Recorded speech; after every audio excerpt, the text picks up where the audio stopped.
বলছি কি মা, তোর কিরকম মঙ্গলসূত্র লাগবে বল, আমি তোর শ্বশুর মশাইকে বলে বানিয়ে দেবো। না না, এখন না দিলেও হবে, এখন তো আপনাদের পয়সা কড়ির সমস্যা, এখন না দিলেও হবে। সত্যি মা, তুই খুব ভালো। কেন যে শুধু শুধু প্রথম দুদিন চাতা করলি, হ্যাঁ আমার মনটা পুরো খারাপ হয়ে গেছিল। এখন বুঝছি তুই খুব ভালো। আসল কথা কি মা, অভাবে মানুষ হয়েছি তো, তারপরে আপনার ছেলে আমাকে মিথ্যা কথা বলে বিয়ে করেছে, সেই কথা শোনার পরে মাথা গরম হয়ে গিয়েছিল।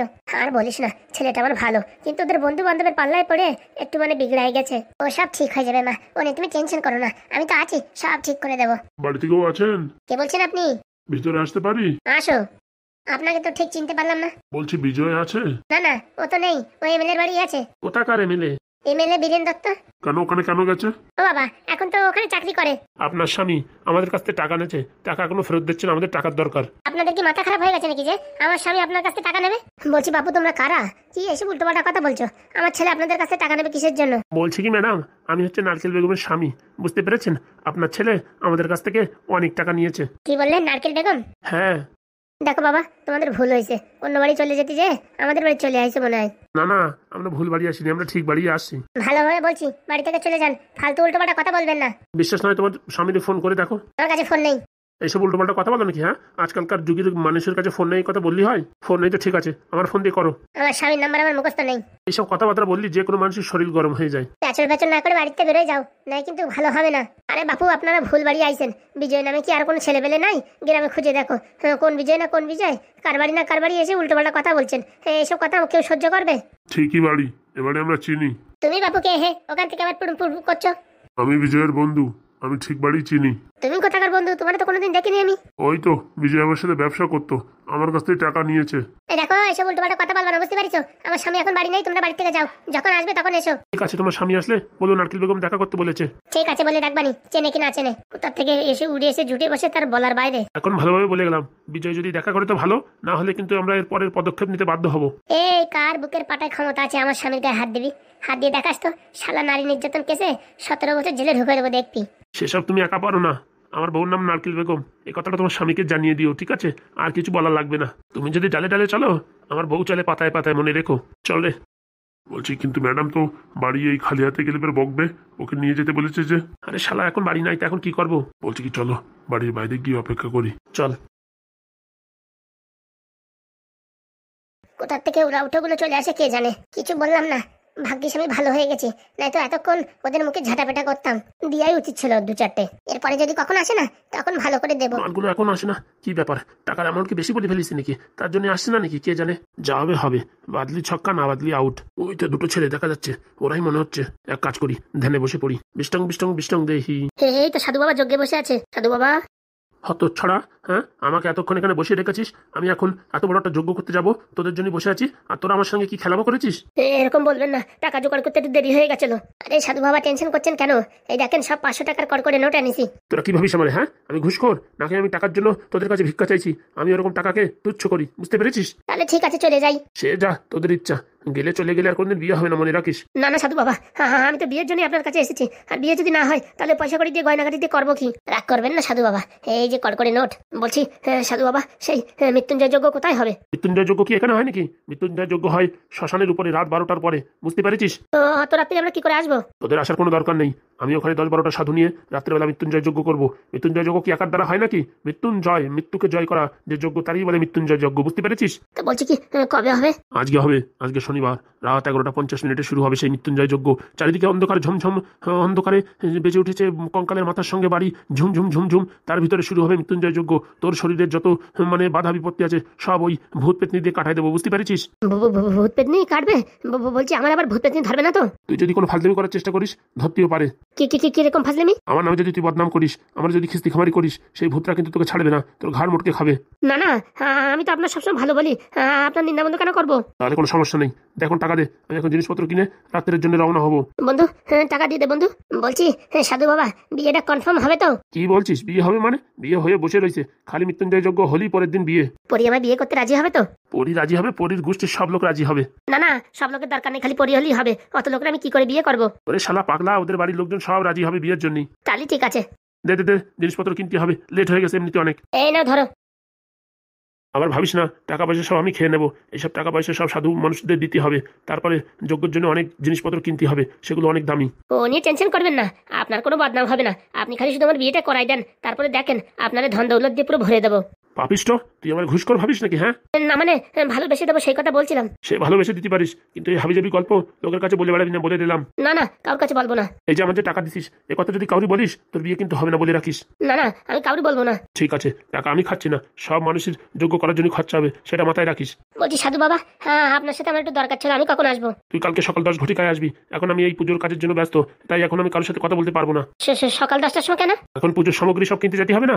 ঠিক আছে। যা যা, তাড়াতাড়ি কেটে ওঠ। জয় সাধু বাবা জয়। তথাস্তু, তোর সব ইচ্ছা মনোকামনা পূর্ণ হোক। আয় বন্ধু তাড়াতাড়ি আয়। বলছি ভাই তুই জাতি লাগ, আমি সাধু বাবার কাছ থেকে একটু শুনে নি কি কি তোর নিয়ম কানুন পালন করতে হবে। বলছি কি আমার টাকার হিস্সাটা? তুই কি পাগল নাকি? ওর সামনে তোর হিস্সে দেবো? এখন যদি ওর সামনে তোর হিস্সে দিই, তাহলে তুই কি ভাবছিস ও বুঝতে পারবে না? ঠিক আছে, আমি কখন আসবো? কালকে সকালবেলা আয়। না না, আমার টাকার দরকার, আমি সন্ধ্যে 7টার সময় আসবানি। ঠিক আছে, তাহলে বাড়ি আসিস কেনে? আচ্ছা, আর টাকা পয়সা খরচা করে ফেলো না জানো। তুই তো পাগলা কেন রে? তোর হিস্সের টাকা পালি হলো, আমি আমার টাকাতে ড্যান্স করি আর খরচা করি, সেটা আমি বুঝবো। ঠিক আছে, মনে থাকে জানো। তাড়াতাড়ি যা, এত ঘন কথা বলিস না, নয়তো ওর আমাদের উপর সন্দেহ হয়ে যাবে। ঠিক আছে, সন্ধ্যে 7টার সময় আসবো ওখানে। ঠিক আছে, যা। এতগুলো টাকা, এই টাকা দিয়ে বউর জন্য আজকে একটা সোনার চেন কিনবো। তাড়াতাড়ি যাই, বিয়ের পরে বউরি আজ পর্যন্ত কোনো গিফট দিতে পারিনি, তো এই টাকা দিয়ে একটা সোনার চেন কিনে দিয়ে যাই। আর ওই মালের জন্যই টাকা বাঁচায় রাখি। 40,000 টাকা কি হবে? হয়েই যাবে মনে হচ্ছে। যাই দেখি, বউরের আবার কথা দিয়েছি আজকে সোনার দোকানে নিয়ে যাবো, তাড়াতাড়ি না গেলে বা খিস্তি খামারি করবে। বলছি কি পরি, তুমি একটা কথা বলবো, কিছু মনে করবে না তো? না না বলো। বলছি কি, এত মেয়ে থাকতে ওই এমএলএ ছেলে তোমায় কেন পছন্দ করলো? সেটা আমি কি করে বলবো বলো? হতে পারে তোমার আর আমার প্রতিশোধ নেওয়ার জন্য এরকম করছে, সে তো হতেই পারে। কিন্তু ও যদি তোমার আগে থেকে না চেনে না জানে, কি করে হট করে তোমার বিয়ের প্রস্তাব দিল?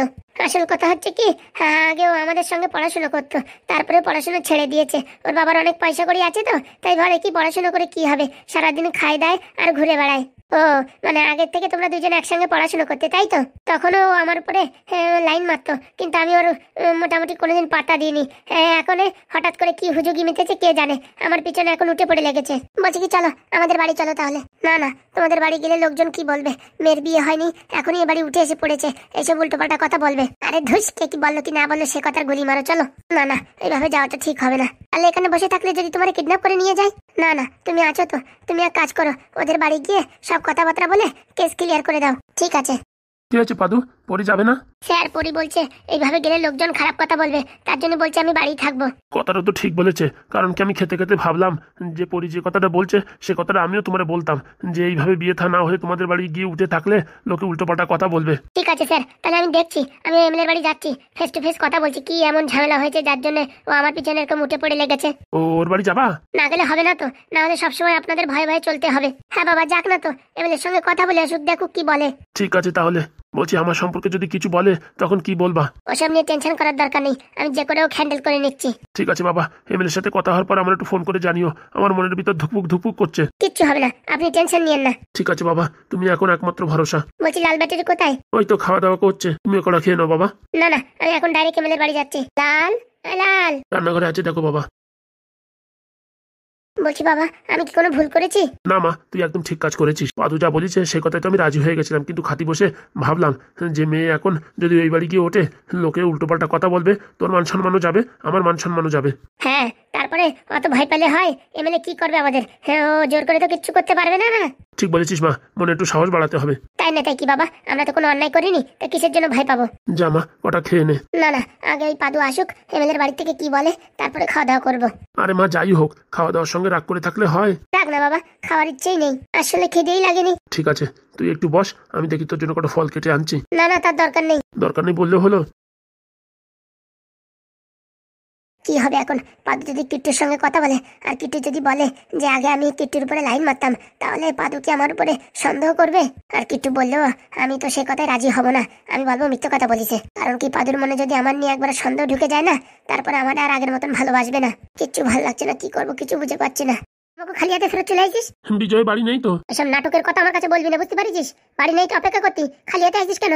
কত সময় বসে থাকবো? কেন, বাড়ি তোমার কি কাজ? বাড়ি তুমি গরুর ঘাস কাটবা? হ্যাঁ, শালা একটা কাজ দিয়েছি ঠিক করে করতে পারে না, পোড়ামুখো মিনছে তোর সাথে বিয়ে করে আমার জীবনটা পুরো আলকাতরা হয়ে গেল। মনে হয় কি চটির বাড়ি দিয়ে তোর পুরো একদম মুখ লাল করে দিই।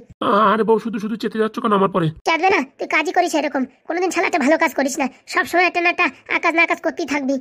আমি কি করলাম? পাদু যদি জানতে পারে এখনো বিজয়রে ধরে এনে শাস্তি দিইনি, তাহলে কি ও আমাদের আর এই তেল বানাবে? কত কষ্ট করে ওরে রাজি করাইছি জানিস না? আরে বউ, আমি তো চেষ্টা করেছি, আর ও বলেছে বিকেলে আসলে পরে ওর বউ বলেছে পাঠাবে। তুই এর বউর ভরসায় পড়ে রয়েছিস। ওর বউ যদি ওরে গায়েব করে দেয় 2-4 দিনের জন্য, তখন আমি পাদুরে কি জবাব দেবো?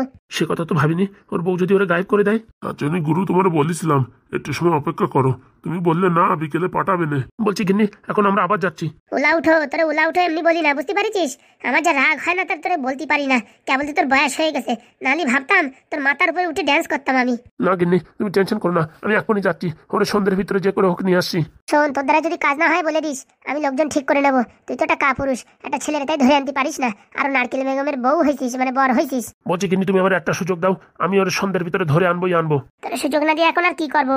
আমার চারিদিকে যে হাত পা এখন বেঁধে গেছে, হাতে পয়সা নেই, নাহলে কালু দন্দে 50 দিলি পরে এত করে ছাড় করে টানে নিয়ে আসতো। কারোর কিচ্ছু দেওয়া লাগবে না, আমি ওরে নিয়ে আসছি।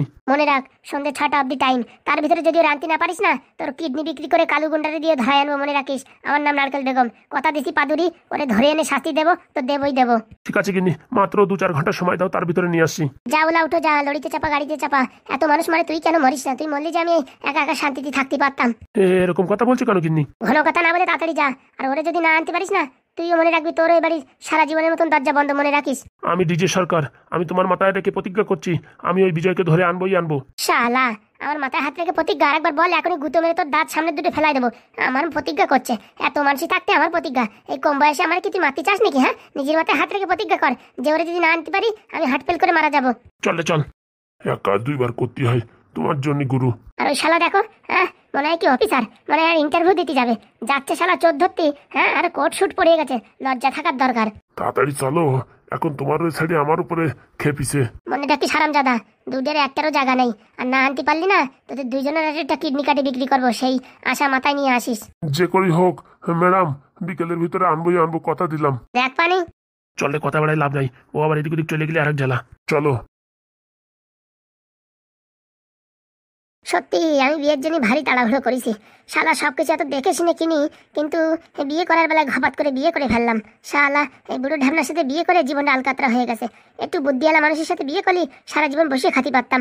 আর কি বলবো, এই মাল রে বলতে বলতে আমার মানে দাঁতের হাড়গুলো ব্যথা হয়ে গেল। সকালে তো খাইনি, মাথাটা কিরম ঘোরাচ্ছে, যাই দেখি কটা গরম গরম বিরিয়ানি খেয়ে ফেলি। ভাবতেছি একটা কাজের লোক রাখবো, তা টাকা পয়সা যে শর্ট চলতেছে, এখন কাজের লোক কোথায় পাবো? এখন থালা বাসন আমার নিজেই ধুতি হচ্ছে। কি পরিস্থিতির ভিতরে চলে আইছি।